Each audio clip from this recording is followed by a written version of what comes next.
Well, good evening, everyone, and welcome along to the Studio Rats Live, the Q&A Live, if you will, number 58. We're still... My name's James Ivy. I'm Paul Drew. And we are apart. Thank God for that. Are you missing me yet? A little bit. Right. You can be truthful. We actually spent the day together yesterday shooting some stuff for our friends at Warm Audio, which was very nice, wasn't it? It's quite nice. Yeah, bit of a microphone-y, challengey, songwriting, recording thing. More on that later, I'm sure. Other than that, my day has been spent with my lovely wife touring the heights of IKEA. IKEA. It's IKEA. IKEA. I know it's IKEA, but you know I'm a country boy, so it's IKEA. Good evening, Stephen. Good evening, Keith, and good evening, David. I will put the link for the show into the notes, so if anybody wants to come and join us and chat about pro audio, guitars, shoot three, say hi, tell us what they've got to drink, all that sort of stuff. Yeah. And also, if anyone else is watching, please, just say hello. Yeah. I'm going to say it now because we should do. Like, subscribe, hit the bell, all the normal stuff that everybody says, but we really mean it because it helps. It does. It does help. It really helps. Oh, wow. Blue Fire from Alaska. Wow. That's got to be... It's not the furthest. No, we got Stephen from... We got Stephen Australia is the furthest, isn't it? Yeah. But certainly our first Alaskan viewer. Welcome. You are very, very welcome. How did you find us? I think is the question, isn't it? So I post, but when we set the live stream up in the morning or in the afternoon or today, I put I share the Facebook post across a load of different Facebook groups that we are members of, that we follow, all that sort of thing. Do you know what? The number that make life challenging by blocking us or banning us or any of that sort of stuff. I won't name names, but there's a couple of groups that I think, we've done a lot of stuff for Universal Audio and for the Spark users group, those sort of people, and to block us. I'm probably not liked by the Spark users group. I love my Spark. It is there. It's nice. It's a brilliant unit. Cool. Yeah. So glad you found us. It's all good. Anything interesting been going on in your world, Mr. Drew? Yeah. So. Neural DSP. Well, Monday I did a video because Neural DSP they haven't given us a shimmer verb for the Cortex, which I think is a bit weird. That to me should have been on, definitely on the first release. But anyway, but that is because you are a fan of the shimmery verb. No, I'm not. I'm not overly a fan of a shimmer verb. I don't think I ever really use a shimmer verb when I'm recording. But anyway, there's loads of great guitar players that do use them, that do use it, and I mean it's in their plugins. Yep. So, you would have expected it. But then, so I did a video like how to get around it, sort of a bodge of a shimmery sort of sound. And then the next morning, there's an update for the Quad Cortex with the shimmer verb on it. Software update 1.1, isn't it? Now. Oh, Keith's Quad arrived today. Nice one. Good man. You'll enjoy that. I've been enjoying it very much recently because obviously I've got no guitar amps in here at the moment. It is my only source of guitarism. It's a great thing. So yes, the shimmer verb video went live this afternoon, didn't it? Yeah. The update. Yeah. There's other stuff. Tell us what other stuff's in the update, because that was the big one for me. But I guess there's more stuff than just that. So yeah. So what they've done is they've improved the DSP. Sorry, not improved the DSP. They've improved I'm guessing the algorithms of the effects, so they're not so DSP hungry, which they really needed to do. Right. So that's a really good thing. So now you can get on. I mean, I never really use more than 2 lines. Yeah, probably 4 or 5 effects. Yeah. But yeah, there's these guys that build these like massive rigs with, like loads of different sort of speakers and stuff, and it's great. The thing that I like is setting up a single patch and then just having everything on one patch. So you're switching stuff on and off on one patch, and you can do a gig just from one patch. And that means with the old OS system they had in it, you couldn't really get through a gig. I don't think you couldn't load in enough on the system to get through it. But now they've improved that, so now you can. Very cool. Oh, Jason said his Fractal FM3 arrived last week. Nice. It's a great device, as are many others in that realm. Yeah, nice one. That's serious toys. I'd like to try one. We'd love to get a Fractal, but it is cost prohibitive to get one to us, because the answer is they make you buy one, which is not really the best way to get your product reviewed. Yeah. No, well, they don't need to, because like every band uses them. I mean, it is like the unit to take live at the moment. I don't know if the Cortex will go down that route, but the Fractal stuff. It's certainly designed to be used live, isn't it? Yeah, but you know, like how like on like a big sort of stadium, let's say like a band like Metallica, for instance, who use Fractals. They've got like a bunch of Fractals in a rack, and so everything's going there. I wish you could improve Kurt Hammett's guitar tone, though. It'd be nice. That would be nice, wouldn't it? But anyway, controversial. It's controversial. Yeah. So they're racked and they're protected, aren't they? And stuff in a rack. But you could, I guess, you could still rack up a Cortex, put it on a drawer, stick it down, screw it in. I don't know what they do to it, but yeah. I think there's ways and means. So Paul and I have been talking about a project that we're quite excited about. I don't know much away, but for any of you who are in the, let's face it, England, Londonish area, there is talk of the Studio Rats live. Oh, there is talk of the Studio Rats doing actual gigs. And actually, we've both said, I don't want to do functions. I'd rather do a pub gig. I'd much rather do a pub gig for like 50 quid and have a good laugh with my mates. And it is funny because like, like when, if you've been gigging as much as you and I have, especially you've done way more sort of function gigs. You were doing that as like a full on job for ages. But when you do it, you get so sick of doing it. And this now is my thing. Doing the Studio Rats now is my thing. So I want to have fun when I play. We don't want to go out and necessarily, go and play someone's wedding and be dictated to by what sort of songs you can play.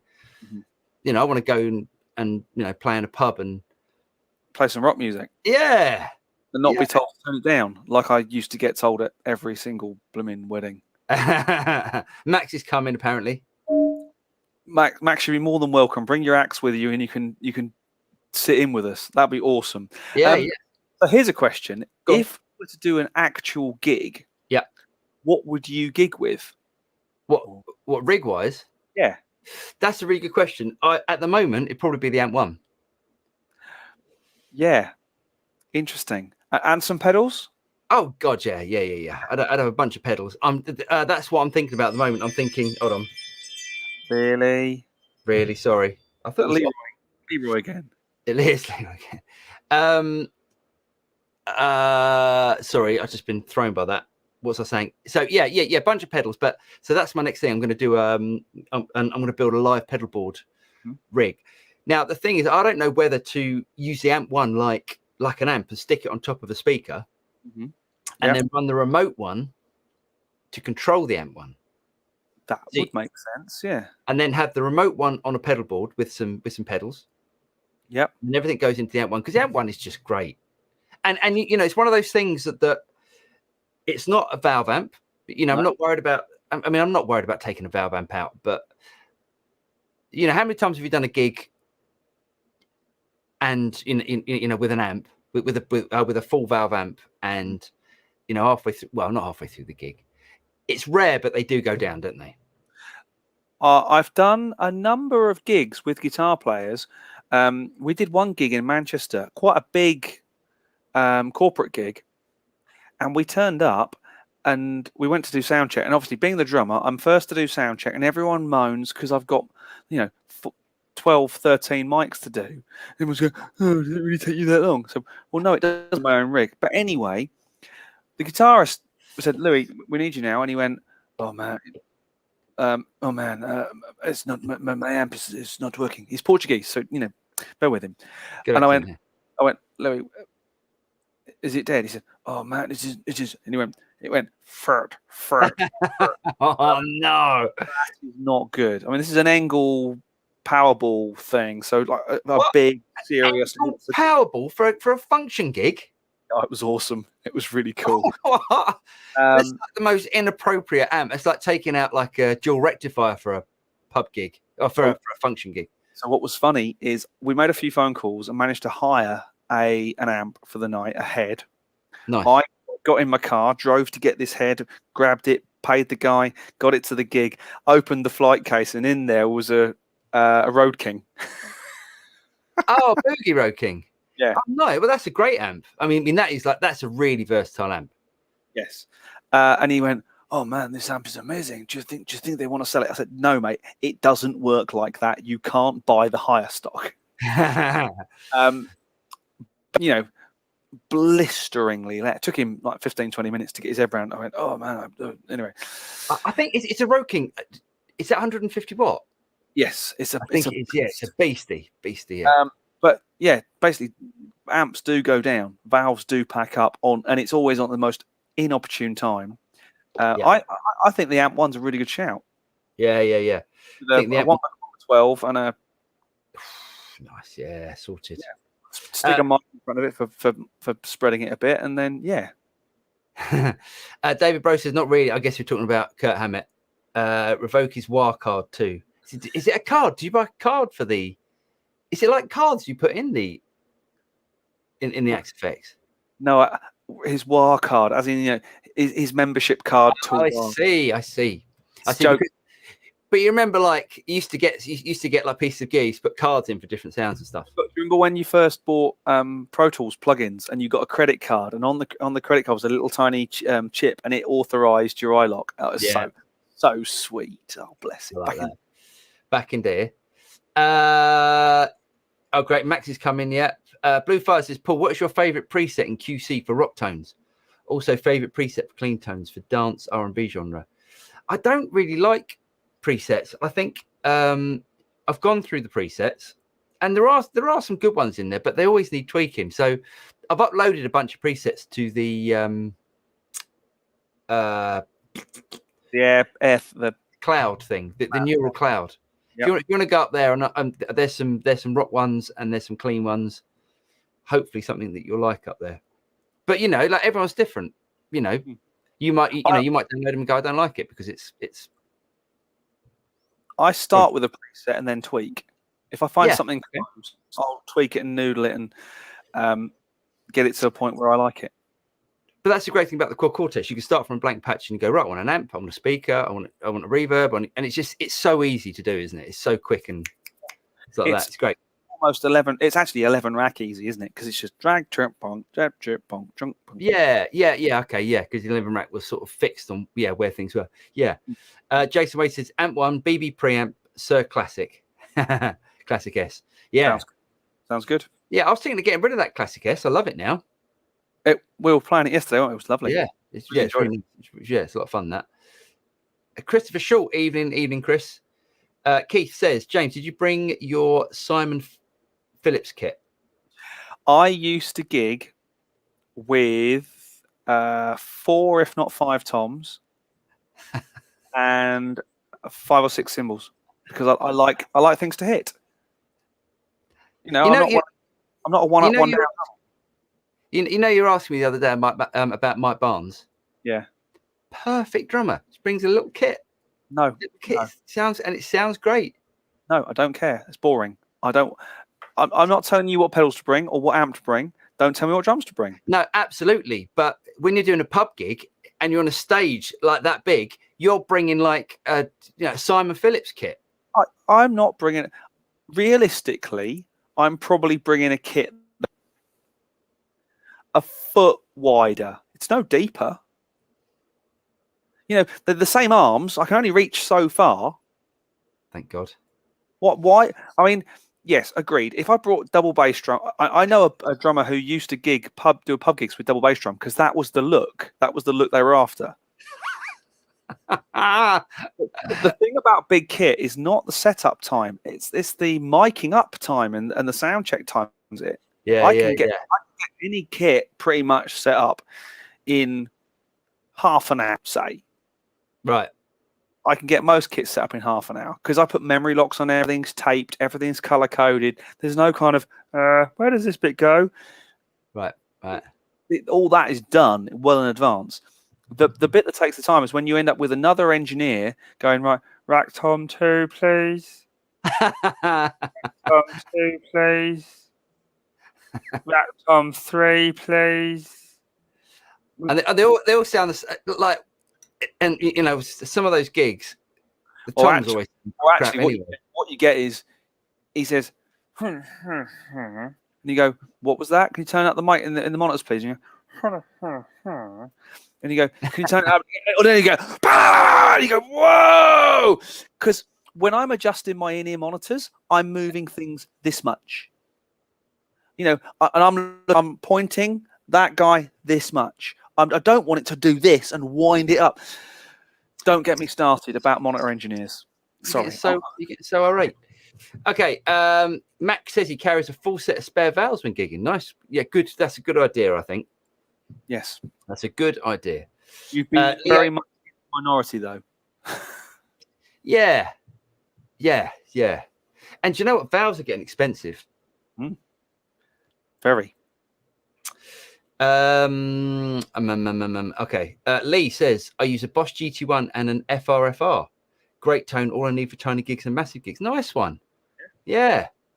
That's a good idea, actually. I've got one of those Line 6 power cabs, whatever it's called. Yeah. I might try that as well. Nice. I think you can't do I want to use pedal. I want to use I don't want to multi-effects. I think I want to go just individuals, but we'll see. Yeah. That's cool.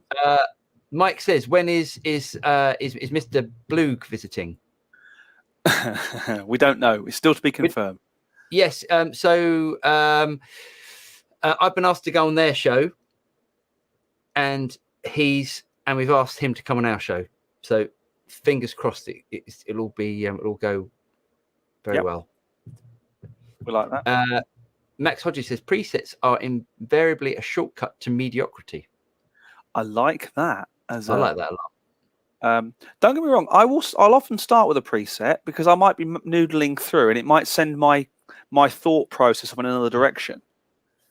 If I'm writing something and I need a moment of inspiration, I'll go, I like that. But then I'll start noodling. I've never, including synths and keyboard patches and anything like that, I have never put a direct patch, a direct preset on a track ever.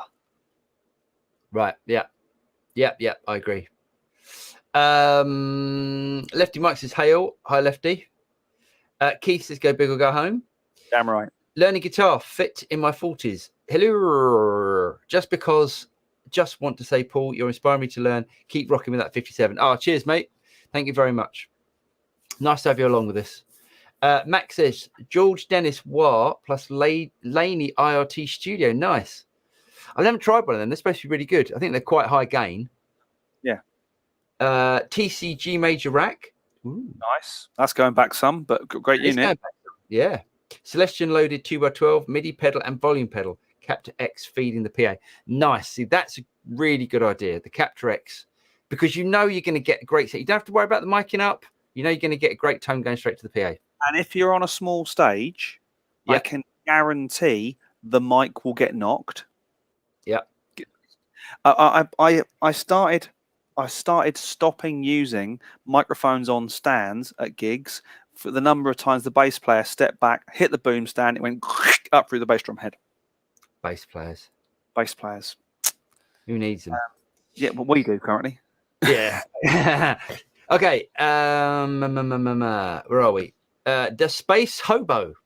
I have a chord progression and a melody I enjoy. How can I write more effective choruses? That's a really good question. Do you know what I would say with that is co-write? Yep, I would say that, and I do more of it. Yeah. The way to do something is to do it often, to do it a lot. And you'll probably write 300 rubbish things before you write your first decent thing. And then you'll write 150 rubbish things before you write your next decent thing. It's what's referred to in the industry as the difficult second album. Bands get their big break and they've had 15, 10, 20 years to get to that first album, to weed through all the shit in their original set to make their first album. The next album needs to come within 18 months. That's why it's referred to as the difficult second album, because there's no time. It's true. Unless you end up writing all your songs for you. Yeah. So yeah, honestly, yeah, James is right. So songwriting is definitely muscle memory. The more you do it, the better you get at it, and the quicker. I know. I mean, I used to do it every day in, day out, and I'm so out of touch now. I'm so out of that muscle memory is now really slipped from me. So it would take me much longer. But one of my partners, Pete, huh? We worked on that song pretty quick yesterday. It came together. Oh yeah. But literally, you know, like Pete Barringer, like he would write like 2 or 3 songs in a day, just smacking me out. Yeah, he's good. Jason says, have the restrictions been lifted over in the UK for gatherings and such? Monday, I think, isn't it? Monday, yes. They are saying it will not be unlawful to go out in public and, you know, without face covering, but it is still advised. And I think, to be honest, I think London public transport, they're saying you still need to have a mask. But yeah, generally, restrictions are being relaxed. Gigs will start to happen. Venues will start to open up. If you're in a pub, a busy pub or club, it's probably still a good idea to have a mask on. Hold on. Thank you, Jason.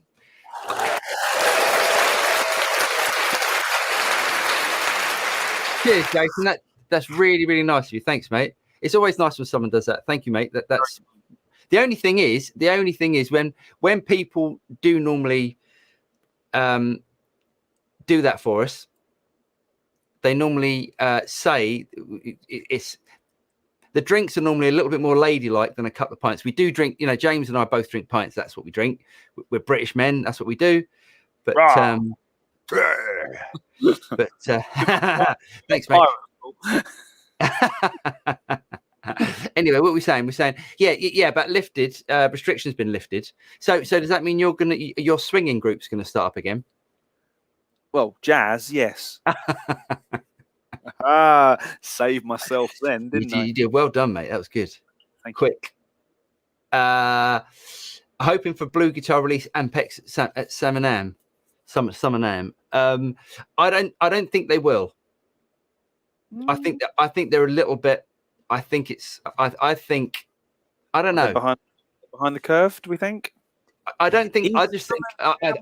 I think he's so precise in what he's going to do with it that I think it's. Yes, it could be, but I think it'll be winter now next year. We will be there. It'd be amazing. It'd be amazing if he does do that. Yeah, it'll be really good. But really exciting. I think that thing is gonna do really well. We will do our very best to be there for Winter NAMM. That is for sure. Luke's in the house. David Bro says, "I want a Tesla amp." Yeah, battery powered, maybe. Oh, okay. Okay. Nice. Who knows? Nice. And thanks again, Jason. That was really kind of you, mate. We're just going down the questions. Really kind of you. The Space Hobo, another question. I think our guitar player is afraid of being boring, so he adds in too many ideas. How can I convince him to use less ideas and do more with them to give the rest of us some space? That's a really... Break 2 of his fingers. No, but that's a really good question, because that to me normally says... That's to me you're quite young, if I'm honest. Yeah. It's quite young. And I'll be totally honest, it took me 10 years as a drummer to play what the song needed. I'll be honest, it took me 10 years of playing with bands just what the song needed. Because there was a certain amount of, I'm going to let my technique get in the way. And actually, what 99% of songs from a drum point of view is... So it needs That's all it needs. Max disconnected for some reason. Max joined us in the stream, but for some reason the device was not connected. So I'm just okay. We'll see. Hopefully in a minute. Right, a producer would tell him to shut the F up. Yep. That's what happens. You go into a studio and a guitar player is, or a bass player or a drummer is overplaying. The producer goes, "What are you doing?"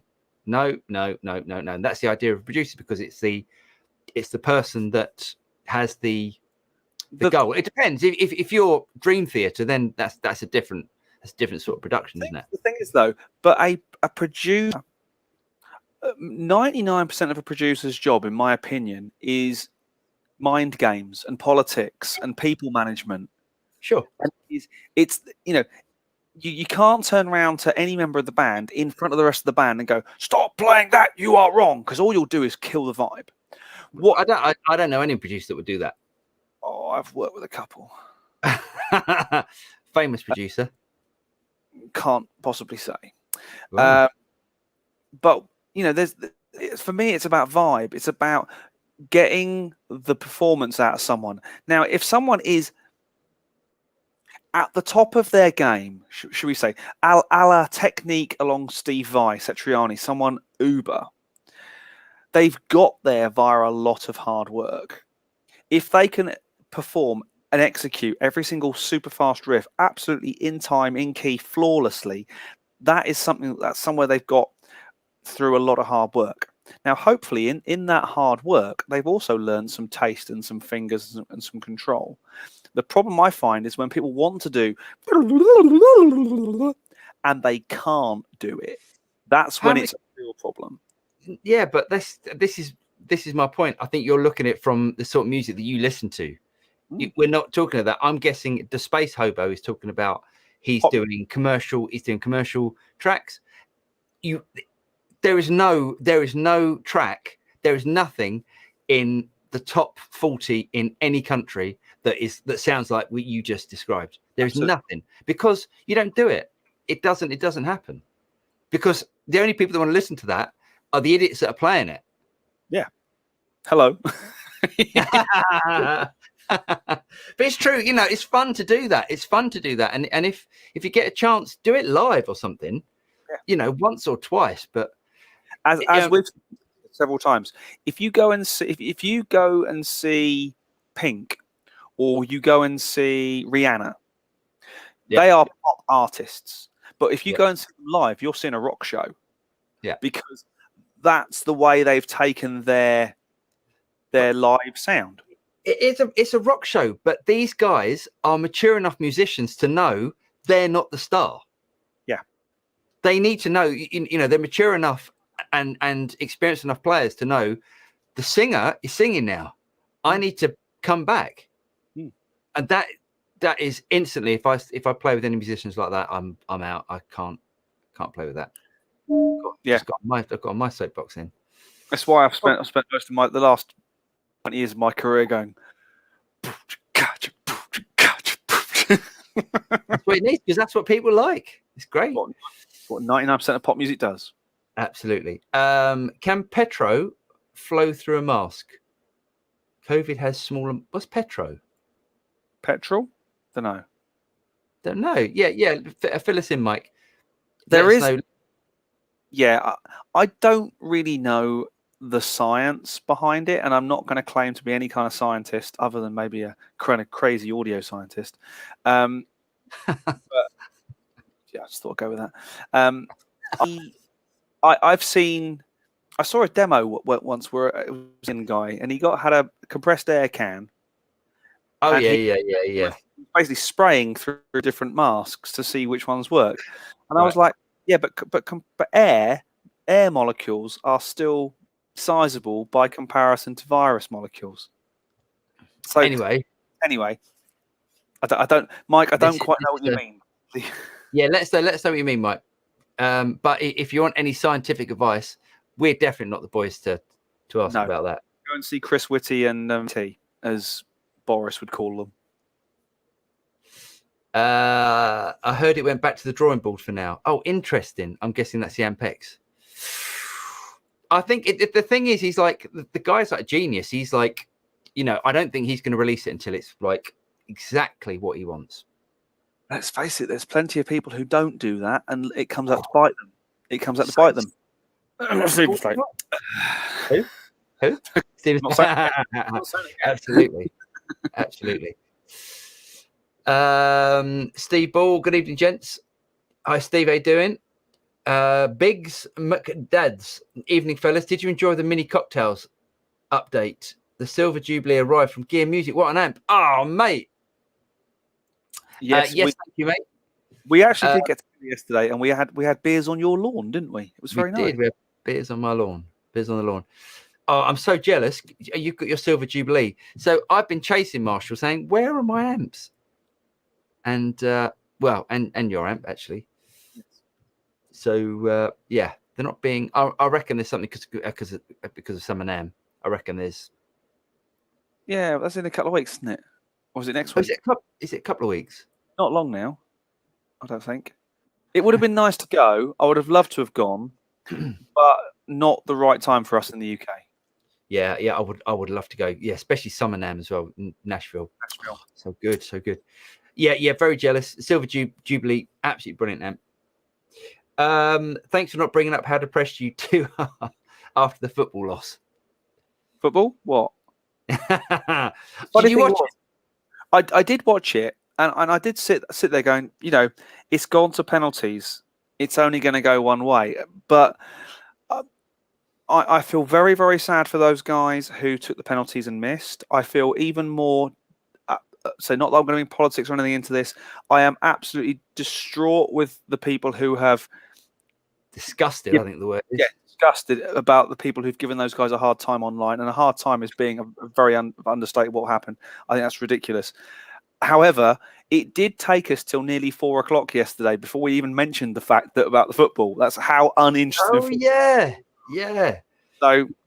Yeah, it doesn't really. It's funny, isn't it? Funny how like so many musicians are not really into football. Or they can take it or leave it. While I've got all my mates are just like they're so football, sobbing. And I'm like, no, it really doesn't give me not bothered. I'm bothered, but of course it doesn't. It doesn't make me emotional. It would have been nice. That's it. It would have been nice because at that point, of course. We could have said all the free lines on a shirt, all that sort of stuff, and I'd have started tonight's show with it and all that sort of stuff. But no. Oh, you would have done as well, wouldn't you? I probably would. Yeah. Mike says, no advice. Can you smell gasoline while wearing a mask? Oh, I don't know. Yeah, you can. Interesting. There you go. You can smell aftershave because those molecules are way smaller than the things in the mask. Which is dark. You can smell aftershave. Yep. Great. So your swinging part is going to be all right then, mate. You can still wear a mask. Anyway. Shall we do some gear news? Talk about the new toy. Well, Summer Nam's coming out. There's a couple of interesting things, and there's a load of isn't there? That's fine. James, can you keep an eye on the comments? I will do my best. If there's comments that come up about I will do my best. It's much easier doing that. This ain't my first rodeo. Right, I'm sharing screen. Okie dokie.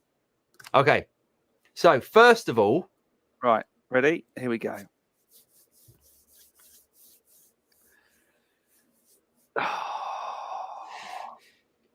So first of all, Mike Campbell is selling a load of stuff on the Reverb shop, which I think is pretty exciting. He's now the guitar player for Fleetwood Mac, isn't he? He is. He's the guitar player, and Neil Finn is the singer, which I think is awesome. Isn't that great? Yeah. Because you're going to get to hear some Crowded House songs, don't you? Of course they're going to do that. Oh, how good would that be? Like two of my favorite bands, like Fleetwood Mac and Crowded House on the same. That's awesome. Oh, it's so good, so good. So I'm going to go through some of the guitars he's selling and some of the gear. This is interesting. So I don't know what it is because it looks like a Les Paul, but it's got dots. What's that behind the bridge? That's like it's a B bender. So it's got a B bender on it. Interesting. Yeah, definitely. Now this one, can I make that bigger? Yeah. Hold on. Isn't that not? Oh, damn! I don't know what I've done here. I've broken the internet. But how nice is that? That's yummy. I'd have that. Oh no, what have I done? I don't know how to get back. Escape. Okay. There we go. So yeah, Black Beauty 50, 54, 54, 55. There we go. 55 with the old staple pickup at the top. Oh, that is so nice. That's going to go for, isn't it? The thing about it as well. Hold on, let me see if I can zoom in. What's the one to zoom in? That one. Right, that's got some little funny Bigsby with I think that's got like a B bendery type thing on it as well. Because it's got this thing that sticks out. Anyway, looks nice. Looks like a Mosrite thing, isn't it? I think. I don't know what it is. Yeah, not my thing. I mean, like, no guitar needs that many knobs. Do you know what I mean? Look at that. Just the one wearing the strap. Yeah. There you go. Yeah. Great. Now that one. Oh. Hey, is that a humbucker in the bridge? It's a mini humbucker. Yeah. Nice with the B bender. Yeah. He likes the old B benders. I don't know what that is. I like it though. That's cool. Yeah. Yeah. I like that. It's got a Wilkinson trem on it. Interesting. I like that. Yeah, can't be that old. Bassman. Do you remember them? What's that? It's a custom. It's a custom amp. I do remember them. Yeah, very, very nice. Very, very expensive from what I remember. No, I remember them being absolute pile of crap. Okay. Well, but I mean, yeah, this is so they had them down my local guitar shop and they came in different colours. I mean, thought that my pedal was going to be a pile of crap. Yeah, no, that's true. That's true, actually. So at the time, I would have thought probably a few things weren't as good as what they really are. So it might be great, actually. Just a quick one. Dave Quinnan says hello, and I'm saying hello back. Nice. Oh God. What? Soundy Banana Cam said, "Inflatable house got punctured last night. Now I'm living in a flat." What's that? What happened? What? My inflatable house got a puncture last night. Now I'm living in a flat. It's pretty good. It's pretty good. It's good. Biggs McDaddy says, I think I got very lucky because checking out the web everywhere seemed or names out of stock or on back order. Managed to try without the attenuator. Damn, it's loud for. That's about the Marley. I'm guessing. My opinion, that's just the BS we were being fed. It's commenting on your country. Yeah, football, boring. Keith says, I do miss Lindsay being part of that band. I think, tell you what, I'm with. I miss him, but I don't think the band do. That's pretty fair. I think he's pretty hard work. What's that? That looks pretty. Magnetone, old Magnetone. Nice. Watkins Copycat. Nice. Proper beating up, that is. Yeah. Yeah. So going back round. Nice, yeah. Interesting. Yeah. Right. Next thing. Just no. So, and is anyone a Primal Scream fan?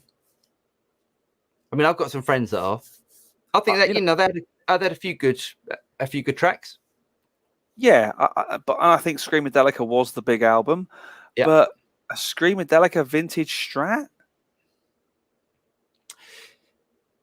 Well, it's not vintage. I mean, it's got like the two Falkland tremolo.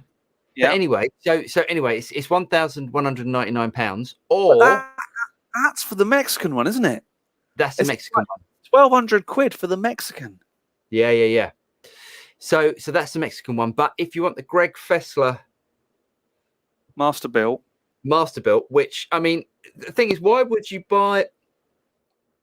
But anyway, I can't understand anyone that would buy that over that, because it's not like, I mean, you'd have to be a massive fan, wouldn't you? You would when you see the price that's coming out. 20 grand. No one is going to buy that for 20 grand. Well, someone will, but what? I mean, that is. Oh, I don't get it. I don't get that at all. No, I'm sure it's a lovely guitar. I'm sure it'll play great, but that's too much for a vintage or for a a signature edition or a special edition. It's too much. So this is what I don't understand. So it's got the 2 Fulcrum tremolo there on that one, and it's got the 6. It's got the 6 screws there. But what's really interesting is when you watch the video with the guy, I can't remember his name, who's playing the original. They ain't the same pickups as they've put on those guitars. No. They've got some kind of bass sensor or an EMG or some kind of special picking, just normal 6-dot pole piece that they've put on these. Yeah.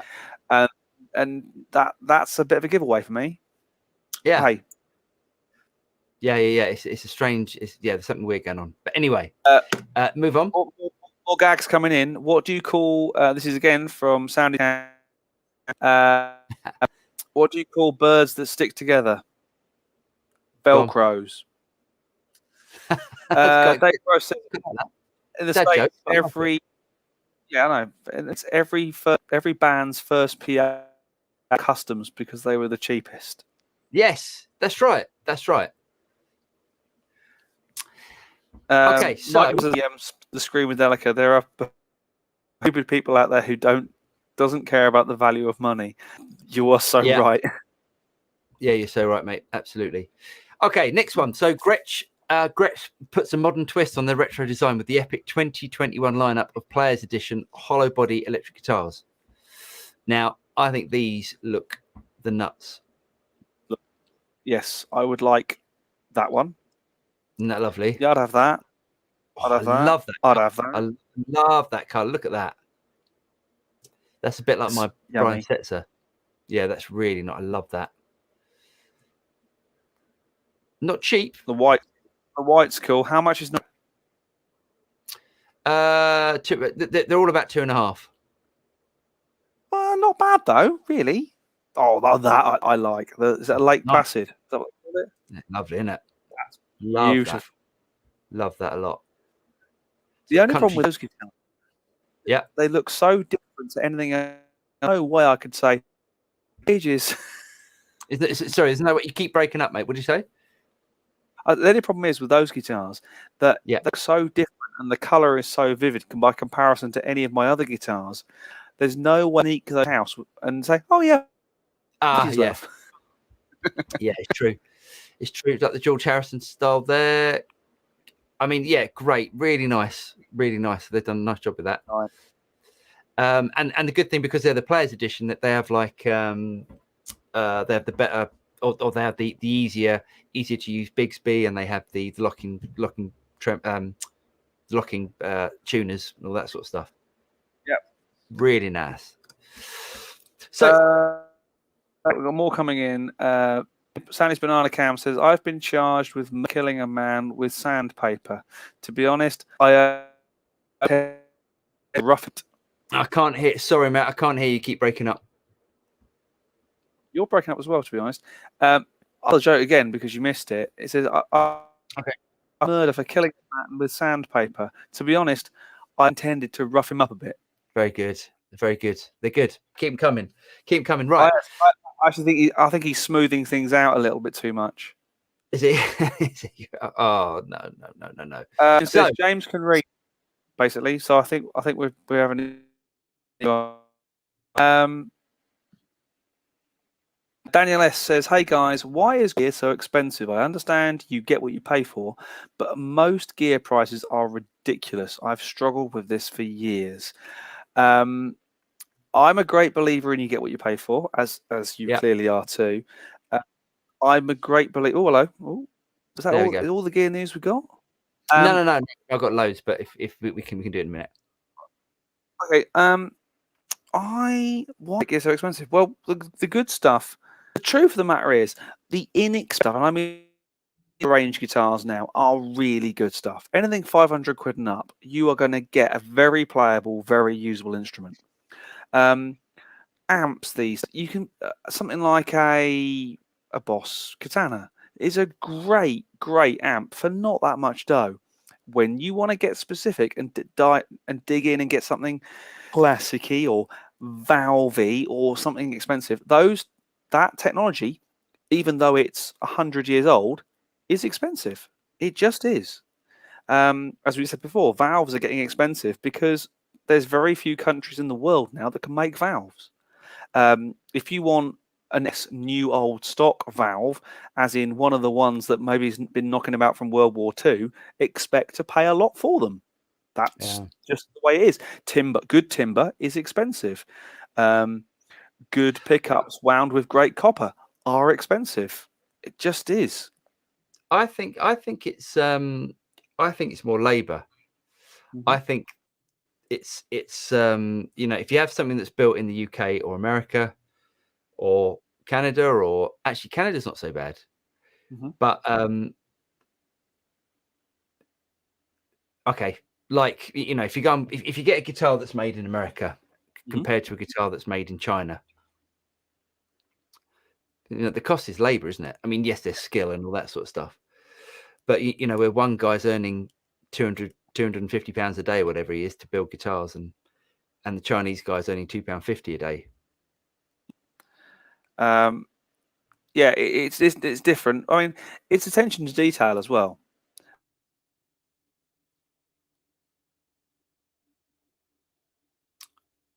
James, I can't hear you. I think your audio's dead. Okay. Guys, can you, if you're watching the stream, can you just let us know? Can you let us know who, oh, James has gone out again. Okay, right. I'll do some questions.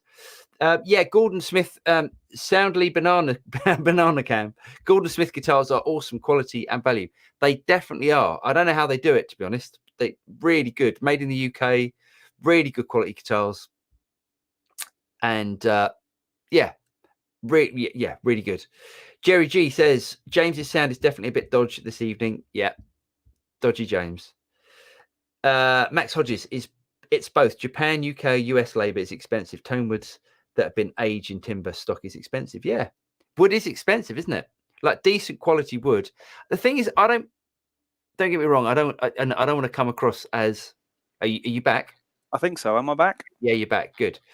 Yeah, I don't want to come back as, because okay, so I am a bit of a guitar snob. So am I. Yeah, so is James. But as James said, there are fantastic quality instruments now that are made in, you know, in the Far East that is you know, that are great and are competing really with, you know, US made instruments. Yeah, some good stuff out there. But you know, if someone says to me, what guitar should a beginner buy? There is one answer: Yamaha Pacifica, because they're great instruments. They're really consistent. They're just really good instruments. Yeah, they are good. I agree with that. Audio's gone, James. Yeah, James. No, Paul. Yes. Oh, yes, so we're all back in. Oh, mate, Max's collects Gordon Smiths. Nice. Nice. They brought out Telecaster recently, which I thought looked brilliant. Max is saying Pacifica 112. Okay, great. Should we go back to this? Yes. Okay. I don't think, personally, I think we'll do the questions afterwards. All right. Yep. Yeah. All right with you. Okay. Absolutely. Share screen. Here we go. This one. Okay. What's next? Right. Ooh. Can you see this? I can. What is it? It's right. A guitar. So yeah, it's a guitar. It's a very burnt guitar. Mm-hmm. Right. This was Eric Clapton's guitar that he gave to Ed Sheeran. And then Ed Sheeran had a fire in his studio, which I didn't know about. So this is a guitar when Ed Sheeran was round at Eric Clapton's house, and Eric Clapton gave him the guitar. So it's obviously, you know, a guitar that, you know, sentimentally and value-wise, it's obviously a Martin, is worth a lot of money. So yeah, I mean, if I looked at that, I'd say, sorry, mate, that's a write-off. But hold on, where are we?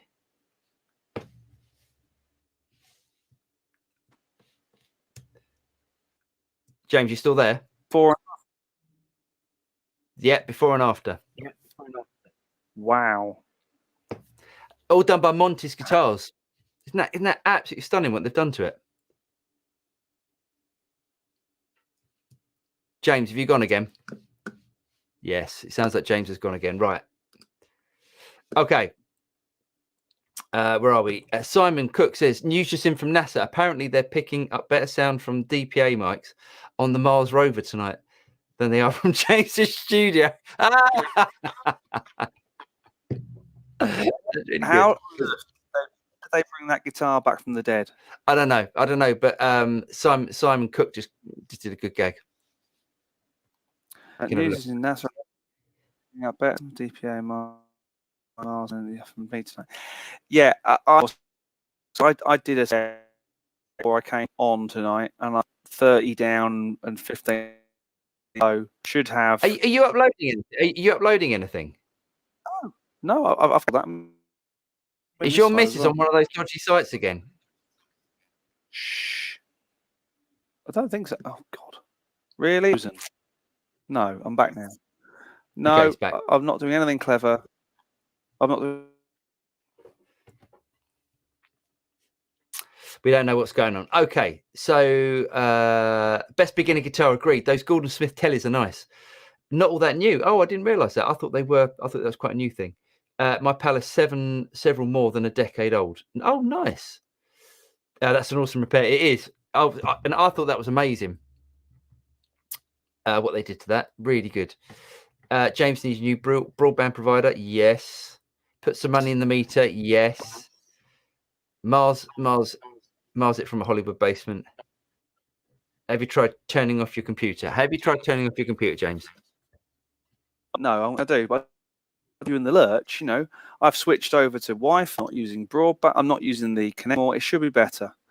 Who knows? Okay. Yeah, put some James... money. Yeah, and Max, I need new broadband like Yay Key. We don't know what's going on. Well, it might be something just going on. We don't know. But anyway, okay.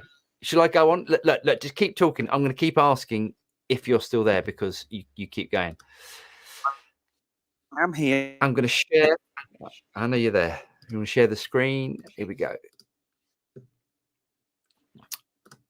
Can you see? Yes. Okay, great. Okay, yeah. So I thought these were good. So Schecter, known for their more sort of metally instruments, have released these. I thought they're quite nice. No, I lost that, mate. Just say again. I'm gonna. Right. Okay, James is going to read. What are you doing? Back in a second. Okay, restart. You restart and I'll have a little chat with everyone. Yes, James is a guitar snob. He won't even listen to the new Gretsch G5622 Electromatic for a 335 alternative. Guitar snob. Yeah, those Gretches are great. Let's turn this into take the piss out of James night. Well, it's a good idea. That's pretty much most nights. Try that Genesis style. Just turn it on again. I'm going to restart. So you've just got me. So if you want to ask some questions, or shall I just go for? I tell you what I'll do. I'm going to talk about some of the. Actually, I don't know if I can because James has got to allow me to share my screen, so I can't talk about all the stuff that's going on, all of the gear news. So you got me on my own. So ask some questions. Come on.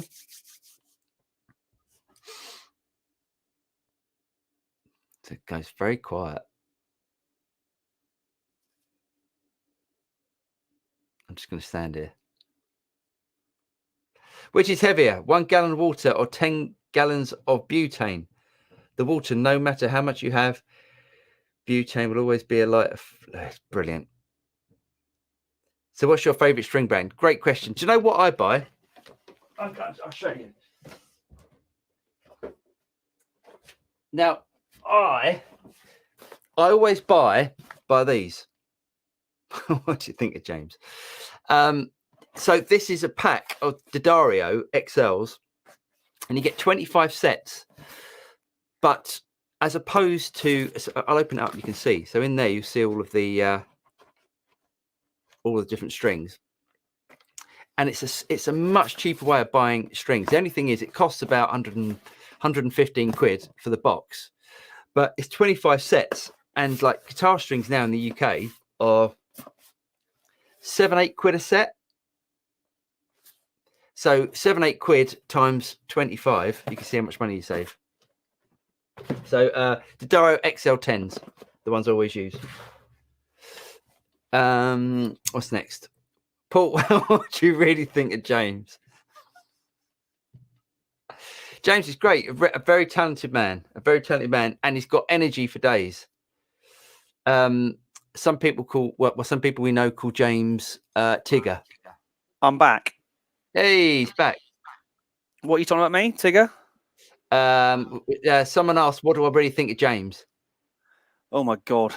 So and I said, you're very talented, you've got a lot of energy. Some people call you Tigger. That has been known. Safie says, hi Safie, belated hello. How frequently do you change? Oh, sorry, you've just it's just gone. How frequently do you change the tubes on your amps? And if you like old stock tubes, how easily, I guess you mean, can you find them? We have a really good place for valves in the UK, and I can't think of it. Well, Watford valves is Watford valves, James. Watford valves, yeah, really good. To be honest, I only change valves when they go. So I had a Dr. Z Maz 30 something. I didn't think you'd ever sell that amp. Amazing amp, just such a great amp, such a great sounding amp. It sounded absolutely fantastic. But it ate valves more than an AC30. Oh, it was like every few months I was buying power valves for it, and it was costing a fortune. So it was just like I had to get rid of it, because the thing is, it's like an AC30. It had EL 84s. The ones that like bottles. Yeah, the ones like an AC30 valve, and you crank the amp up like you do an AC30 to get a great sound out of it, and it just the valves just go. Yeah, it's costing so much to run. Oh, we've got a few questions. So yeah, whenever they go, I don't keep spare valves, and I tend to not like to fiddle with things. I'm not qualified enough to do that. I've got a guy who does all my electronics for stuff, and he also does my valves and things like that. I send it off to Steve, and he sorts it out. Yeah, nice. Yeah. I need a Stephen. I was going to say something about that though. It'll come back to me. Do you remember Orange? Orange, as in the amp company, do a valve biasing thing, don't they? Yeah. So you plug it in, and you can balance the bias on your valves. So you can do it yourself, but don't if you don't know what you're doing. Is it the valve you bias, or I thought it's the amp you bias? I think you bias. I think you bias the valve. Interesting. Well, I'm sure we'll find out in a minute. Somebody will tell us otherwise. I've never done it. I always get people to do it for me. I've got amazingly Jesse from Lazy J Amps lives down the road, and he's sorted me out a few times, helped me out on repairs. Cool. Really good guy. What is the best pound for pound Les Paul guitar clone?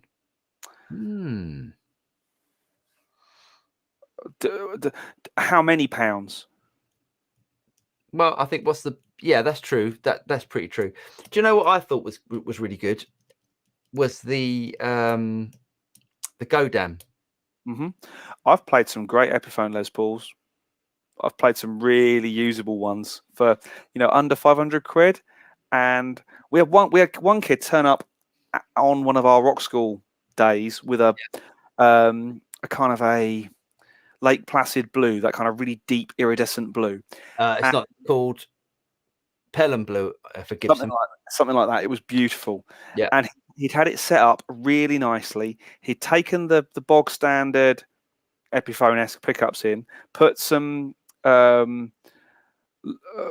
paths in, and it sounded amazing. Now he's probably spent as much on the pickups as he had on the guitar, but oh my god, that thing played well. And he said, my dad is a guitar player, and he said we've got one of the good ones. It's like Squires. It's like you can get an amazing Squire. Yeah. You get a lot of average ones, but occasionally you get one and you go, oh my god, this is good. And there's no rhyme or reason to it. It's a you know, top of the shop, top of the spec, top of the shop one, good bit of timber, because all wood's different. Yeah. Max says that's a cool packaging method. I don't know what you're talking about because I was having. Might be due with some of the news I was showing. I can't remember. Yeah, let us know, Max. While he's gone, his kit sounds as large as Neil Peart's, not Simon Phillips. Still can't understand any drummer. You're still getting ribbed about that, aren't you? I don't care. It's not my favorite drummer. I'm not saying I don't like. Every week this is. I know. Come on, Dave. Come on, David. Let's disagree to differ. I am not a huge Neil Peart fan. No, packaging. We're talking about guitar strings. Yes, thanks, Max. Yeah, definitely. It's great, and it's great. I love it, and it's so much cheaper because if you use guitar strings as much as I do, you know, it saves money, saves packaging. It's all good. Yeah. What do you think the best amp head is under £1,000? If you can find a second-hand one, get a Rev D20, or even a G20, one of the new ones. I think. I mean, I personally think the Marshall, the Studio Series Marshalls are better than the Rev. Ooh. I preferred it. I mean, I sold it as soon as I tried them. I said I'm selling the Rev. Yeah, a bunch of these. True. But under 1,000, there's so many great. You can really pick some amazing amps up for under 1,000. How much was your single boogie, single rectifier? Well, that's what I was going to suggest because boogies are a little bit out of fashion at the moment. You can pick up an amazing Mesa Boogie amp for 600 quid. Yeah, it's ridiculous. Like you know, an amp that would cost £2,500 for 600 quid. I saw, and I nearly bought it, but I thought 4 figures on this amp at the moment is a lot of money. It was about 1,100 quid for the 2x12 Boogie Lone Star, which is Lone Star, brilliant amp, great amplifier. The 2x12, I mean, the 2x12 combo weighed as much as a small star, but what a great sounding amp. But most of them had coasters. But definitely. Like, you mean casters? Huh? You mean casters? What did I say? Coasters. Sorry, coasters. Like these things. Yeah, they come in little coasters. Yeah. Slide around. I mean, a Lone Star. I would personally go and get a second-hand Lone Star. You probably pick one up for 800 quid. Amazing, amazing amp. Where are we? Okay. Max Hodges says I buy a Thomastic Power Bright. Thermistic Power Bright. I think it's the valve. I think it's the valve thing. I think it's what it is. The valve. I think that's nice. Okay. Simon Cook, £12 for the NYXLs he gets. £12 for a guitar set, a string set. Yeah, I mean, I've got. I normally play XLs, or I play the New Yorkers. They're really good. They last for ages as well. The thing is, you'll be able to get the NYXLs in a box like this, and literally, it is more or less half the price. And also better for the planet. Much better for the planet, without a doubt. Do you ever watch Henning Berg, the German fella? Yes, I do actually. Yes. And terrible shirts. Is it Henning Berg? Is that his name? I thought it was Henning Paul. Not Henning Vane. Not unless we're thinking we're talking about someone different. I thought it was Henning Paul. I don't think so. I'm not sure. But okay. If it's him, yes, we do. He's got a nice studio. Beautiful amount of space. Yeah. Soundly Banana Cam. I used to play the here we go. I used to play the triangle in a reggae band, but I quit. It was just one thing after another. That's really good. That's the best one so far. Simon Cook, Talk the Devil. I guess that's you coming back. It is, yes, that's me. James is, but with the wonderful thing about Tiggers is he's the only one. What for valves? Yes, thanks, Max. Enjoyed your Bosch GT1 and ordered one. Oh, nice one. You're becoming a great salesperson, Paul. Hope Boss looks after you. The trick to sales, as I've always said to lots of people, having been a salesperson for many, many years in many different environments, the trick to sales is having something good to sell. That's very true. And then you're not a salesman. You're just an exponent of it. If you love the thing, I never had a problem getting excited about the 11 rack because I loved it, and I've sold hundreds of those things off the back of demos and videos and stuff. Yep. Yeah, I never had a problem getting excited about it because it's a brilliant product. Get a good product, sales are not an issue. Boss are just it's such a great company because their stuff is built like a tank. It sounds great. You know, Boss stuff, it's not always the most exciting products I think they bring out. Sorry, no. The design, I think, is not always exciting, but what they put in it, I think, is brilliant. It's often function over form, isn't it? Exactly. Always sounds good. You can always rely on a Boss product. Mm-hmm. I think if I went to a shop and if I was in a gig, if I was at your gig and my amp blew up, and I had to think, right, I've got to go and get something, and I haven't got time to try anything out, I'd just say, look, give me a Boss multi effects, and you know that you're going to get sorted, and it'd be great. Yep. Hot Rocks UK, also not bad. Oh, interesting. Not used them, but I've heard of them. I've heard good things. Paul, did you know there's a Digitech whammy effect in the Katana? Only found out this evening. Yes, I did a video on it about a year and a half ago. It's good. It's really good, actually. It's really good, and it tracks really, really well. It's not like it isn't like it's just like, you know. Yeah, it's really good. Tips to get valves to last longer: never move them while they're hot. Definitely. I didn't know that. Oh, no. Yeah, warm up the amp first before you run it hard. Definitely. Yeah, nice. That's what standby's for. Oh, yeah. Max says you bias the amp. I always thought you bias the amp. Okay, but I've never done it. There's definitely a thing. There's definitely a thing you could buy. The orange. It's a valve tester. It's a tester. It was okay. I thought it was for doing something to the amp, but maybe. Valve, but maybe it is, mate. Maybe it is. Have you tried the new Supro amps? I got the Supro Delta King 10, a great affordable small tube amp. Yeah, that's a really nice looking amp. I nearly bought a Supro lap steel. Did you? I wished I'd spent the extra money because that's a beautiful instrument as opposed to the Gretsch one. It's a totally serviceable instrument, but I wish I'd bought the real thing. It's a Gretsch one you've got, is it? Yeah. Oh, nice. Yeah, nice. A good choice, John. Definitely. It's resistor adjustment on the grid supplies. Ah, interesting. How do they do that then? Is it like it's probably a variable resistor. Oh, excellent. Wow. Sound is here we go. I've got an awful disease where I can't stop telling airport jokes. The doctor says it's terminal. I preferred the other one, I've got to be honest. Where we go. String pack you showed us. Oh yes, yeah. Thanks, Max. Yeah, thanks, Max. Paul, how often do you change the strings? That's a really good question. Depends how often I play the guitar. Normally, every few weeks, I would say. If I'm playing the guitar like every single day, if it's one guitar that I'm playing every single day, probably every week.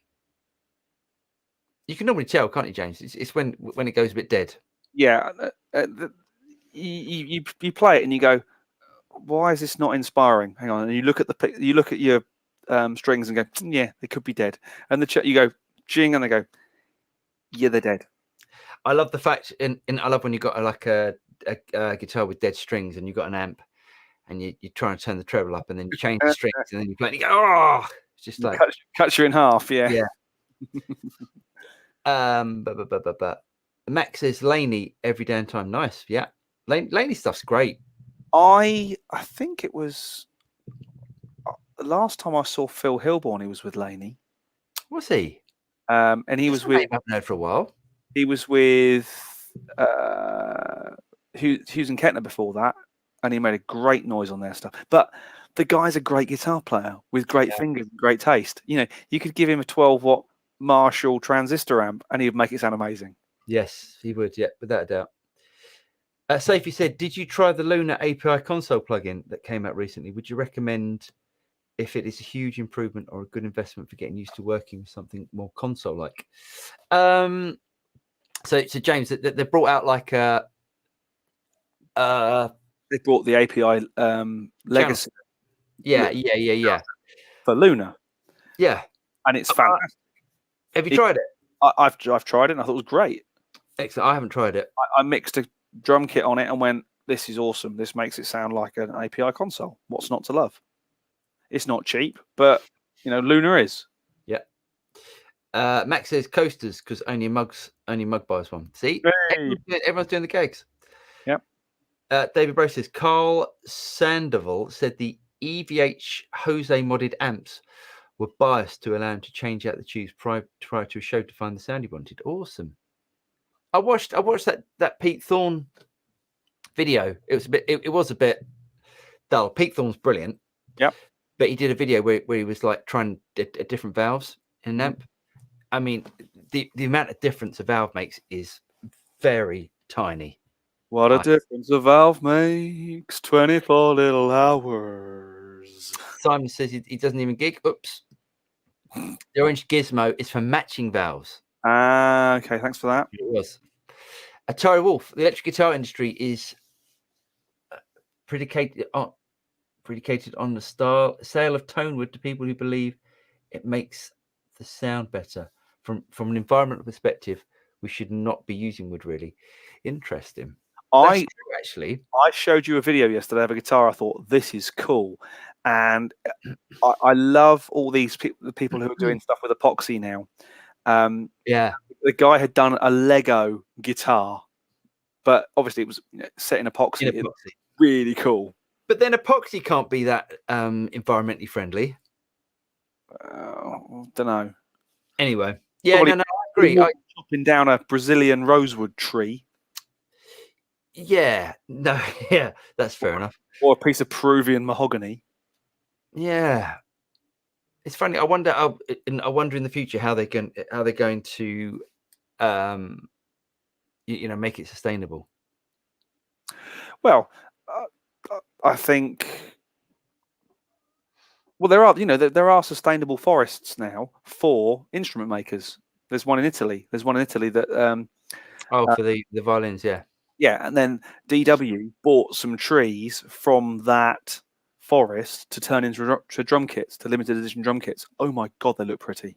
Yeah, but how long does it take for the size of tree to make the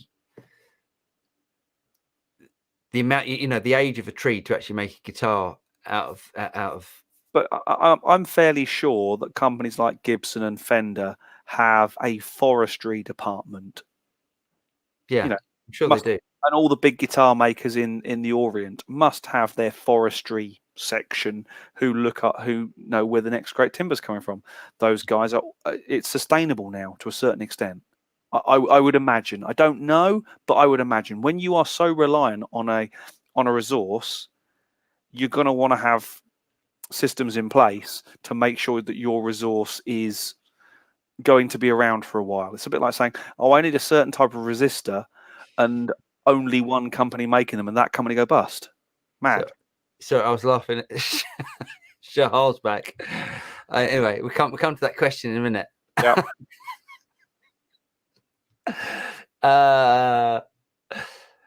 Right. I don't think it's available anymore. Or the orange gizmo, it wasn't much good anyway. Interesting. Clean your strings before and after every time you play them. Do you ever use fast fret? Yes. Do you? Yeah. Worst stuff ever. The best thing I've ever used is a lint-free cloth, so you don't end up with bits all over your strings, and WD-40. Really? Yeah, WD-40. Hold on a second. WD-40 on a natural fretboard. Squirt it on the cloth, not on the neck. Grab your strings, rub each string, draw them out. Job done. All right, nice. Okay. Don't don't squirt WD-40. Don't squirt WD-40 on your mahogany fretboard or your whatever fretboard. No, don't. Just don't. Rose, yeah. Okay. Last time I heard from Phil, he was using a crate. A crate. Yep. He will use whatever it takes to make the noise. And quite frankly, whoever pays him. Mm-hmm. Max Hodges said, look up Gittler guitars. I've heard of them. I'll have a look. John Wallace says wood, depending on the source, is arguably more sustainable than other materials. Oh, interesting. Yep, I would agree with that. Guitars are already recyclable. Yeah. Martin did some guitars at about the turn of the millennium where the tops were made out of sawdust and resin.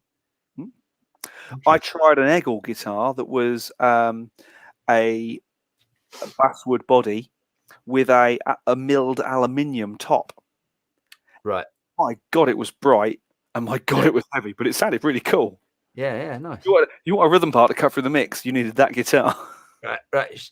So, question of the week comes from Shahabar. Do you believe? I can't do this. Do you believe in the brown note? A note that's so powerfully rumbling that it scratches the occasional itch in your bunghole. I have seen the brown tone work in real life. Have you actually seen it? Have you actually seen it work? I've seen it happen in real life, and I've seen it. It was. Have you heard of a PA company called Void? No.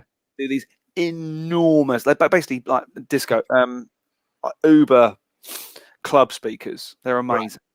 Right.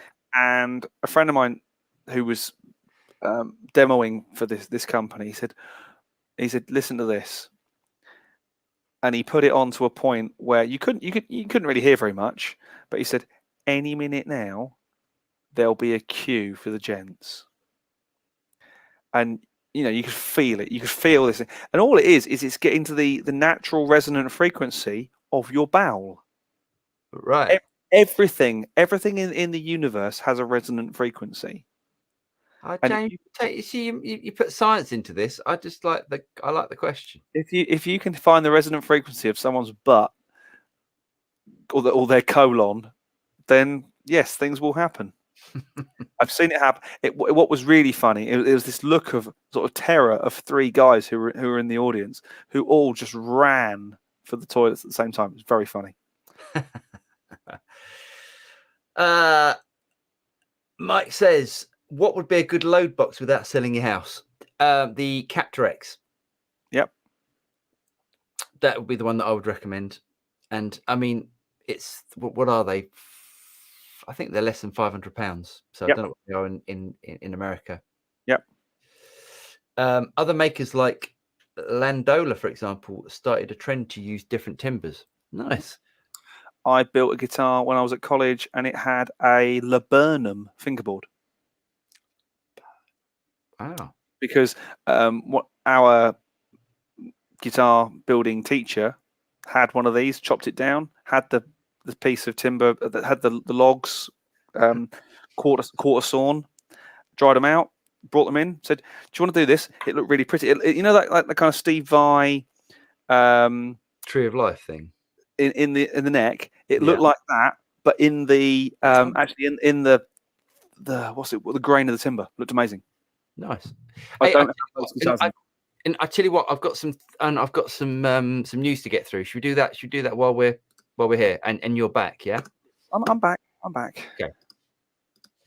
You seem to be working. So we did this. I'm not gonna, but I thought that's nice. That I like the it's got super, roast maple. That look very nice. Yeah. It's nice. Looks really good. I love the telly. Looks really nice. Yep. And right, they've also done some metal ones. I just don't get that. I don't get that at all. I don't like them at all. I don't mind that one. They look like Strats, don't they? No. I'd love an Explorer. I'd love a real Explorer. That's horrific. That is absolutely horrific, isn't it? That's just awful. That's what a kid would turn up to band practice with. Yeah, no, that's a wrong on that one. So anyway, yeah. Okay. Billy Gibbons has a new Wild Custom guitar. Are you still there? I'm still there. I'm in shock. You don't like it? That's awful. It's not great, is it? But it's got the rotary pickup selector on it. Yeah, it's interesting. Yeah, but I'm not going to buy the guitar. It's horrible. No. It's not. It isn't great looking, is it? That's not that nice. Sure, it played really nicely. It's boring. Looks like the 80s are back. Yay! I mean, I don't know. I think bizarrely, I quite like the next one coming up, the greeny blue flamey type thing. That's quite cool. Well, that one. The next one down. Is it Kramer? Are they Kramers? Yeah, they are Kramers. Well, this one. Yeah, I quite like that in a weird sort of way. The snakeskin one. Yeah. Yeah. I guess that's the best out of the bunch. It's just such a one-trick pony of what it can do. But hey, if you like what it does, then great. There is something to be said for a simple guitar on a gig. You know, it's got a pickup, it's probably got a volume control, and it's got an output, and that's all you need. Hey, give me an Esquire. Give me a Esquire all day long. But I could. But I over that, no, definitely not. There's that. Okay, a Bassi Concepts, you know, Toasting a Bassi. Yes. Interesting. Yeah, quite like that. In a weird sort of way, yeah, I go with that. It's only because it's going to be telly-esque, isn't it? Just with a weird body. Yeah, and I think it's got the Fishman Fluence, like that's on the Reverend that I've got. Yeah. Yeah, nice. Quite like that. Not sure it's going to achieve anything more than a normal telly, but hey, you know. No, absolutely. But anyway, do you like Adam Jones? Yes. So so they brought out a few months ago. They brought out the Adam Jones Custom, and now they're bringing out a standard, which is actually, I think that's one of the exciting things I think from Gibson. Yeah, that's a good looking guitar. It's going to be great. It's nice, isn't it? Where is it? There, yeah, nice. Like that a lot. So it hasn't got all the the double binding and the the custom headstock and all that, but it's obviously going to be a more affordable instrument. Good. Keep it simple, stupid. Are you on Instagram? I am. Right, sign up. Do yourself a favor and sign up to Chibson USA because it's brilliant. They do like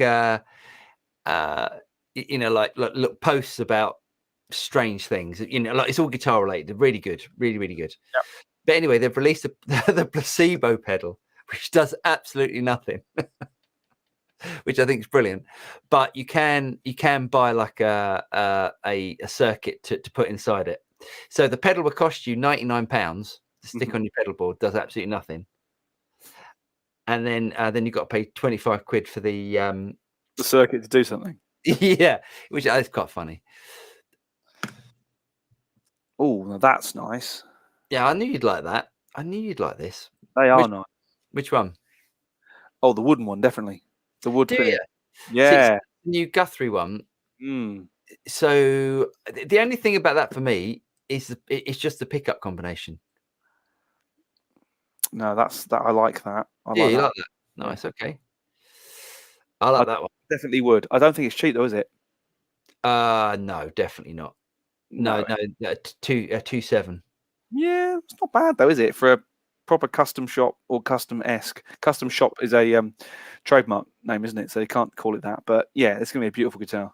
Well, I think Charvel is owned by Fender. I could be wrong, but I think it's owned by Fender. So yeah, nice. I mean, if it wasn't, and Fender had the same marketing department as Gibson, surely Fender would be going after Charvel for looking like that. Oh, I see. Yeah, yeah, but there's so many. There are so many. I know. I'm being facetious and having a dig at Gibson at the same time. The only thing I don't like, I don't like how deep that cut is there. That's a bit too deep for me. Anyway. All right. It's a little bit. No, 24 fret. I don't get 24 fret guitars, but anyway. Ooh. Do you like 5150s? Yes. So they brought out a new wallet-friendly 5150 amp. Ooh, that's and look, it's designed by James Brown. It's got to be a gag there somewhere that I'm. I was trying to think of it as well. I'm really struggling. Maybe you want to get on up and then get down and then get up and then get down and get up. Get down. Yeah. Yeah, nice. And affordable. So 80 watt. That question we had earlier about a good amp that's under 1,000. But that amp is the very definition of a one-trick pony. Yeah, I do agree. Actually, yeah, yes. If you like that trick, it's awesome, but it's the very definition of a one-trick pony. Yeah, I do agree with you there. I do agree. But they look cool, don't they? Very cool. And really popular with all the metal guys. Yep. I really like if you ever look at the grill, look at the way that it's cut. It's really interesting. I like the chicken head knobs as well. Very cool. Yeah, nice. Yeah, I like that a lot too. Okay, I'm coming out. Nice. Oh, yeah, very cool. Let's have a look. Where are we? So we've got some questions. Where are we?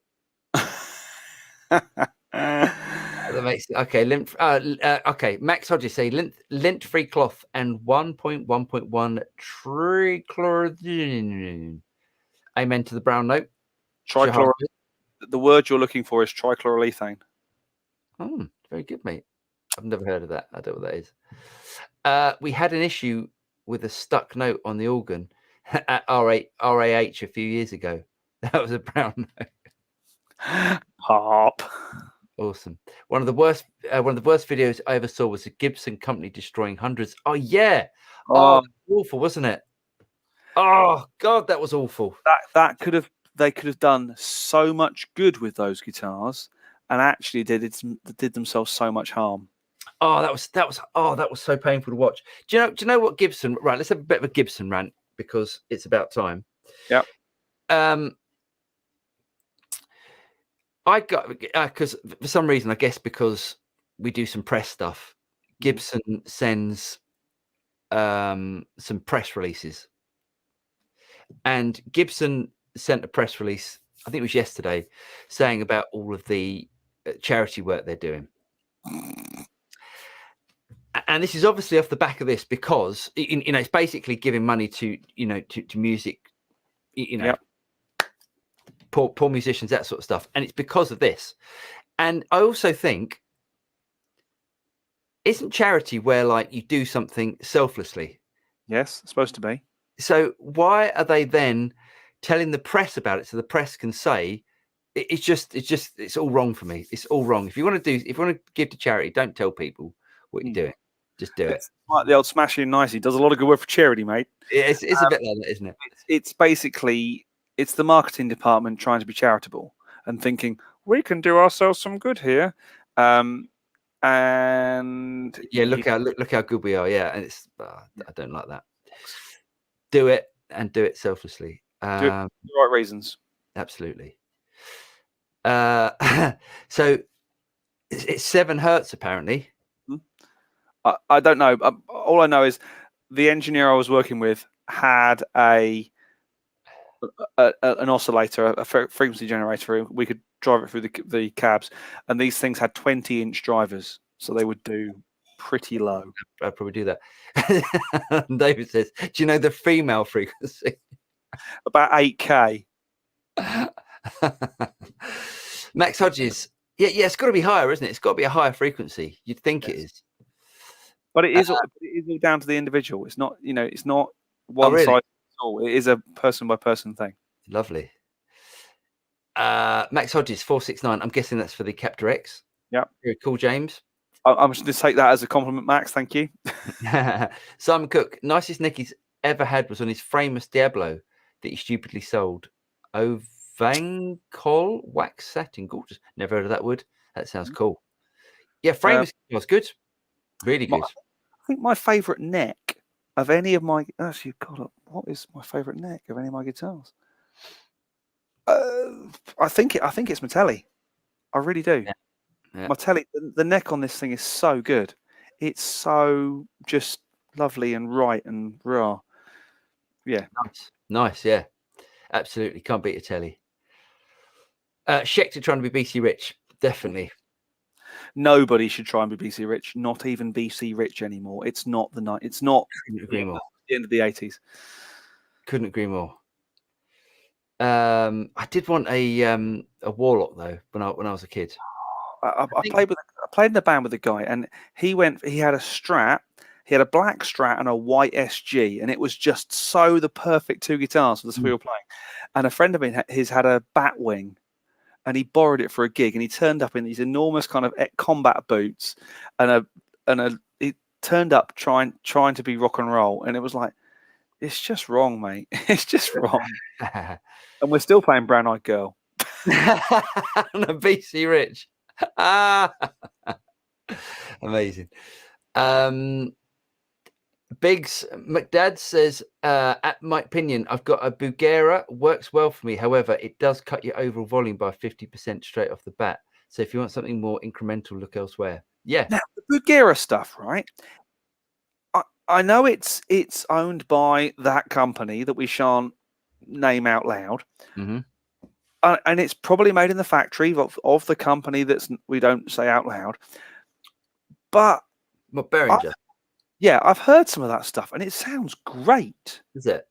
It sounds really good. It sounds like a good valve amp for not that much money. Yeah, I haven't tried them. Nice. Yeah. Shahabar, when recording direct from a torpedo captor, how do you balance the DI input from the captor and the input gain on the mic pre? Assuming using XLR. I've no idea. No, you wouldn't go into a mic pre. So you'd go the torpedo captor. You got the amp, the power out, goes straight into the torpedo captor X in, and then it's line out into your PA. Yeah. So yes, you don't. Yeah, you wouldn't use. Well, no, you're going to go into it. You're going to go XLR because it's a balanced output, isn't it? It's an XLR out. It'll go into the mic pre. Line out. It's not. It isn't. It's not a mic. You wouldn't go into the mic pre, though, would you? Of course you would. It's an XLR output. It's not. If it's an XLR, it's going to be low impedance. It'll be a balanced output. You won't go into. You'll go into the mic pre. Just basically hit solo on the mic pre. Find a good level. Turn it off and set your volume. But you're not going mic in. It's not mic level. It's line level. No, but it'll be if it's on an XLR output, which I think it is. You won't. Not necessarily. No, I'm sure Capture X has got an XLR output. It'll be mic level into the desk. Okay, but it could go. It could still be balanced jacks. Yeah, but it'll be if it's at line level.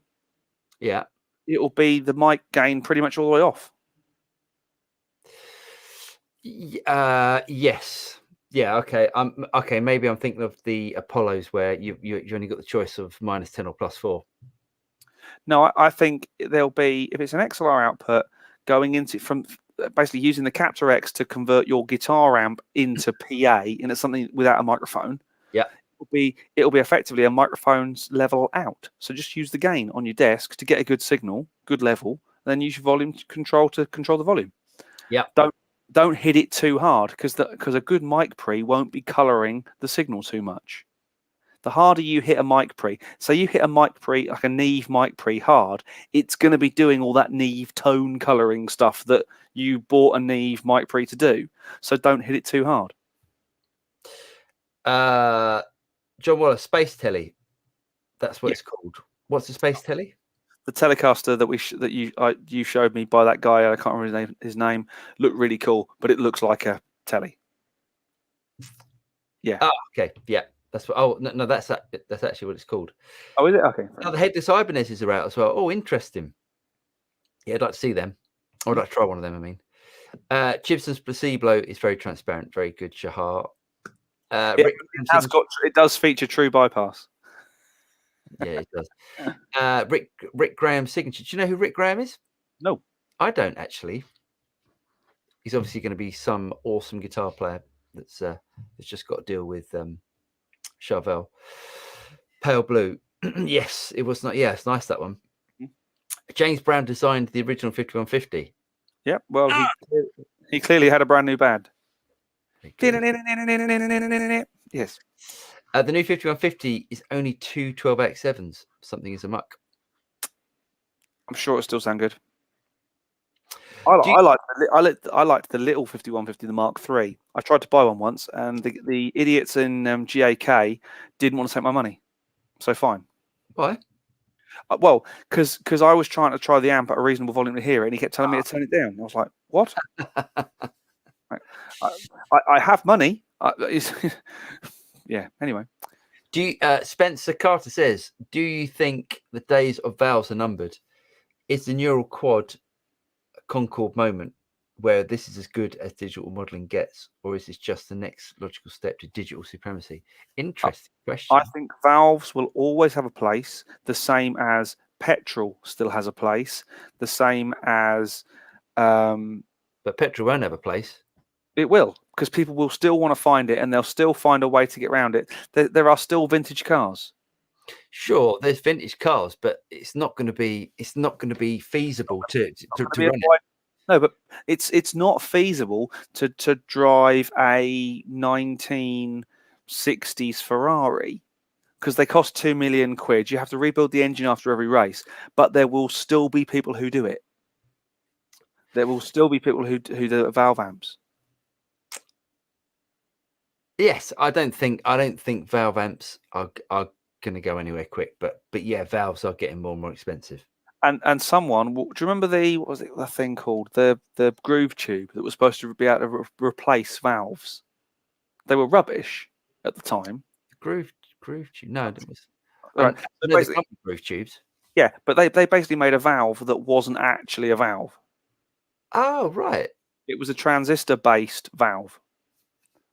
Right. Now they didn't last very long, as in the actual tubes that you put into a tube amp that weren't proper tubes, they were groove tubes, didn't last very long. But for the half an hour they were working, it was slightly more than that. They were great, but the technology didn't sustain. And by that I mean last very long, not as in. Right. Yeah, interesting. Okay, so do we think that the core Cortex is this as good as it's going to get? No, I think it's just going to get. People are just going to improve things. I mean, is it as good as it needs to get? Possibly. Yeah, definitely. Digital may not kill tube valve amps, rather than the lack of manufacturers. Maybe the end. Yeah. I mean, yeah, who's going to want to have a valve amp that you can't buy valves for? There'll be who wants to buy a Ferrari that you can't buy parts for? You can still get parts for 1960s Ferraris. Sure. They are very rare and very expensive. That's what it'll make it a collector's thing, which I think is a shame, but it will go that way. Yes. Just call it. So David Stockton says, just curious, do you both read music? I do. I don't. I do drum music as well as treble clef and bass clef. Paul doesn't know what I just said. I haven't got a clue. I do. No, I am lying. I do read music, just not very well. So it would take me. I can't sight read by any means. Whereas on drums, I've sight read fly shit, and occasionally actually got some of the notes right as well. And there we go. Max Hodges, my new one has a roasted maple neck. I think it's a bit of a fad, but it feels really nice. I like roasted maple necks. My brethren's got a roasted maple neck. Feels great. I really like it, actually. I really like roasted maple. I'm not sure it is a fad.